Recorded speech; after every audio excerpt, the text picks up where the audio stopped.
In many situations, we would like to know how much throughput a TCP flow can achieve. This is quite important for planning and managing the networking resources.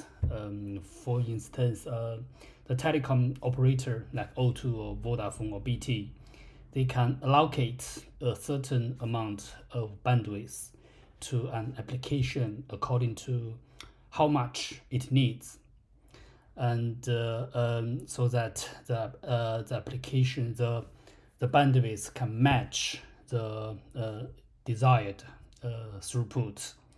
And now this is very important for a particular mission critical application like internet of vehicles, remote control, like telesurgery.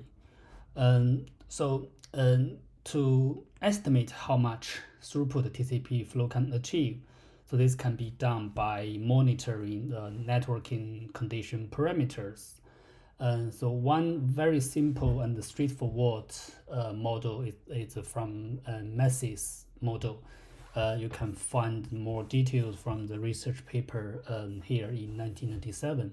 So the Massey's model, it can predict the TCP data rate in terms of a parameter including maximum segment size. So usually this is a constant value, like in Ethernet, it is of 1460 bytes, and round trip time, so which can be measured according to our previous Jacobs and Carnes algorithm. We can smooth the measured RTT sample, a constant value, and the loss probability.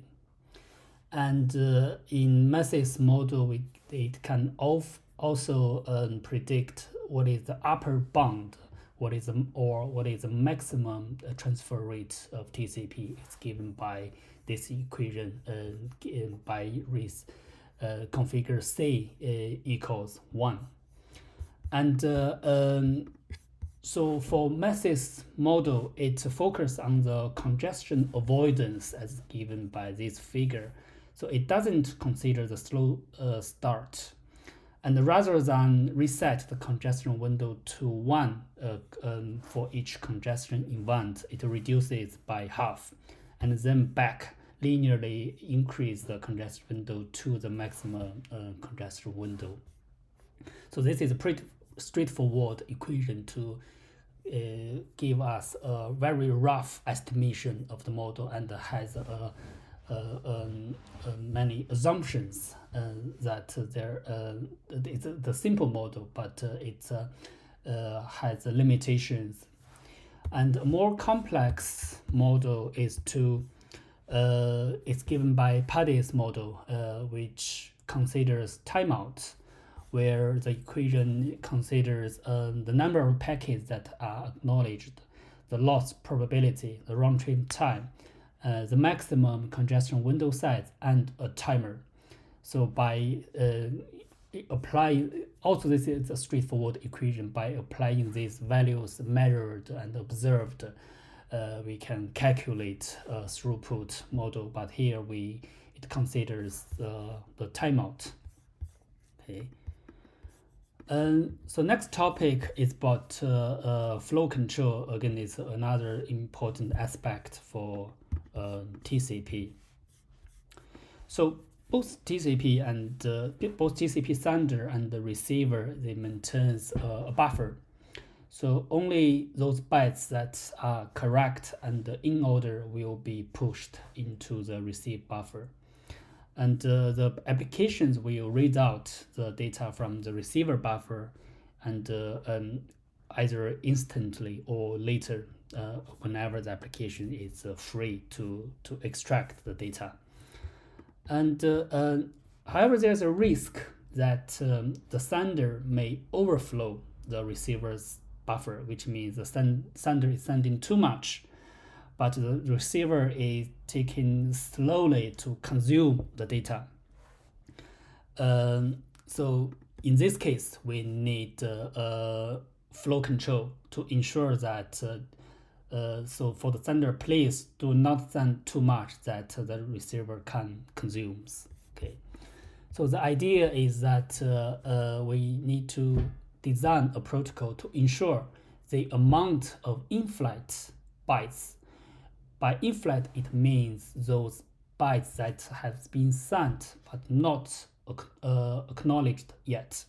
Ensure this amount is lower, is less than the receiver's buffer or receiver's capacity. So how does the sender know the capacity of receiver's buffer? So this is a very straightforward in the protocol. We can use a header that containing the information and inform the how much available space the receiver have.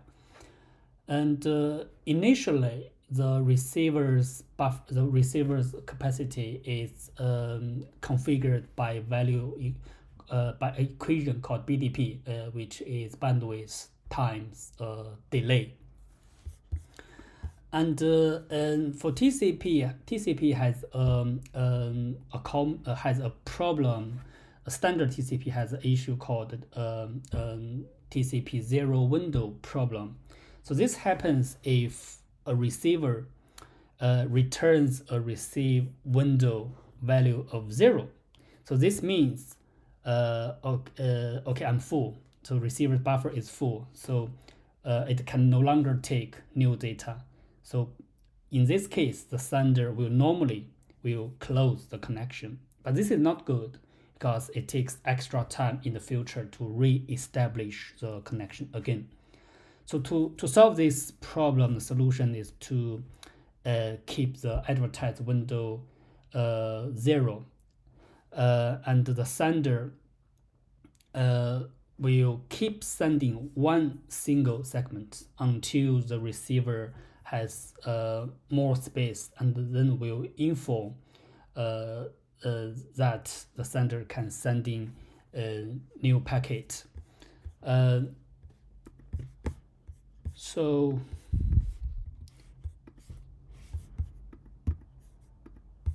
now here, let's look at how flow control happened between two hosts. So assume a TCP connection has been set up between a browser and a web server, HTTP server.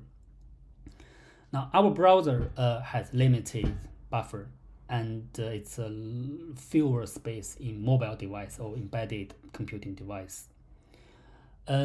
Here the recommended window size usually is we can given by the BDP is bandwidth times the latency. Now, given one TCP segment of this size, so the host can send a number of packets equals the window size divided by a size of a single TCP segment.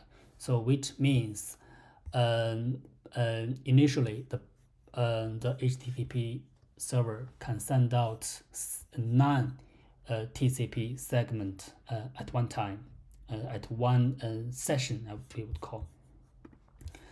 So between each TCP segment, so we should note that in TCP, the sequence number is given for each segment, but between this segment, there are many bytes inside. And between the two segments, this is where we measure one sample round trip time. And after the 9th TCP segment being transmitted, TCP will stop.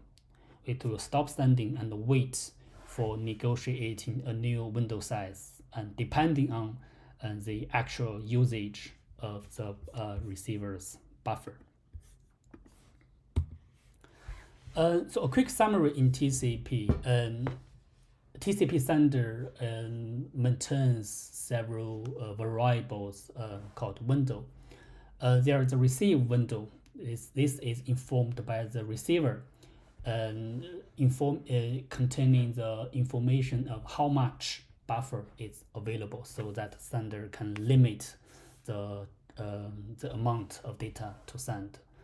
And there is a send window, also called a congestion window. So recall that in congestion control, TCP sender is continuously adjusting the size of congestion window in response to timeout to duplicate acknowledgements. Both are indicators for network congestions.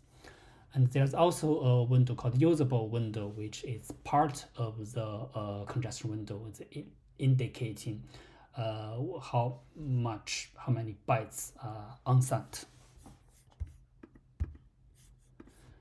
Now, our last topic is we look at TCP in the performance of TCP in wireless network. So when TCP was first designed, it was in the situation, in the context of wired or Ethernet network, because wireless was not that popular. And in wired network, congestion loss is a major problem. The congestion loss usually happened by caused by packet overflow in the routers because they have limited buffer. However, in wireless network, transmission loss is a new challenge. This is caused by the bit error rate from multi-hop, from mobility, the channel path, the attenuation of the wireless channel. And for example, for the bit error rate, now if a packet is lost due to the radio path error, so standard original TCP will decrease the congestion window by half. And however, the wireless receiver still has a lot of buffer. So in this way, the utilization is becomes quite low. And also in wireless networking, transmission loss could be very high. Sometimes could be 10 times higher, 10 times worse than in the wired network. And the congestion window will be punished at a very low level. This will causing a very low standing rates. And also multi-hop can also happen when, for example, a previous and old route is no longer available. And the network layer at the sender, it will attempt to find a new route to establish, to find the destination. So it is highly possible that discovering a new route may take significantly longer time at the sender. And as a result, the TCP sender will retransmit a packet and invokes congestion control. And when a new route is discovered, the throughput will continue to be small for some time because TCP at the sender, it grows at congestion window using slow start. And so these are the typical challenges in wireless networks. And traditional TCP cannot differentiate the type between congestion loss and transmission loss. And this is a quite hot research topic in the wireless network, that how to design efficient TCP, particularly in wireless network.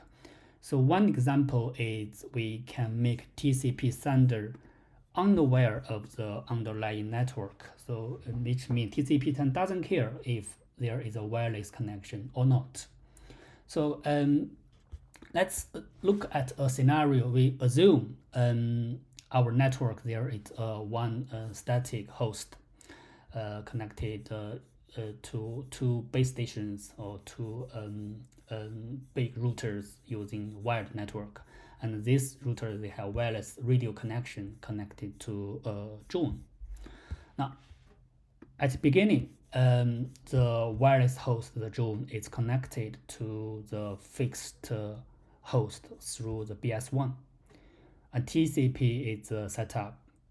Now the Joon starting moving. So as it moves out of the coverage of BS1, it will hand over to BS2. So during the movement, the TCP connection will likely to be disconnected, and as a result, this will cause a poor experience for user. Like when you are in a video conference, it will get stuck and the frame will be frozen. So the solution here is we can break the connection between the drone to host into two parts. So one first connection is between the fixed host and the base station. A second connection is between the base station and the drone. So the data sent from the fixed host to the BS1 is first received by the base station, is buffered, which then forwards will send an acknowledgement to the fixed host, and meanwhile forward the data to wireless to the drone. So the beauty part of this way is the base station and the wireless host, they don't need a single TCP for communication. So if the drone moves to a different cell while communicating with a fixed host, so the whole connection is transferred from the current base station to the next one, right? And usually the base station and the drone, they have a close in physical distance, so they can react to any changes very fast. And the fixed host is unaware of this indirect and is not affected by such handover. And the benefit of this solution is we don't need to modify the TCP sender. Another solution is designed by Apple.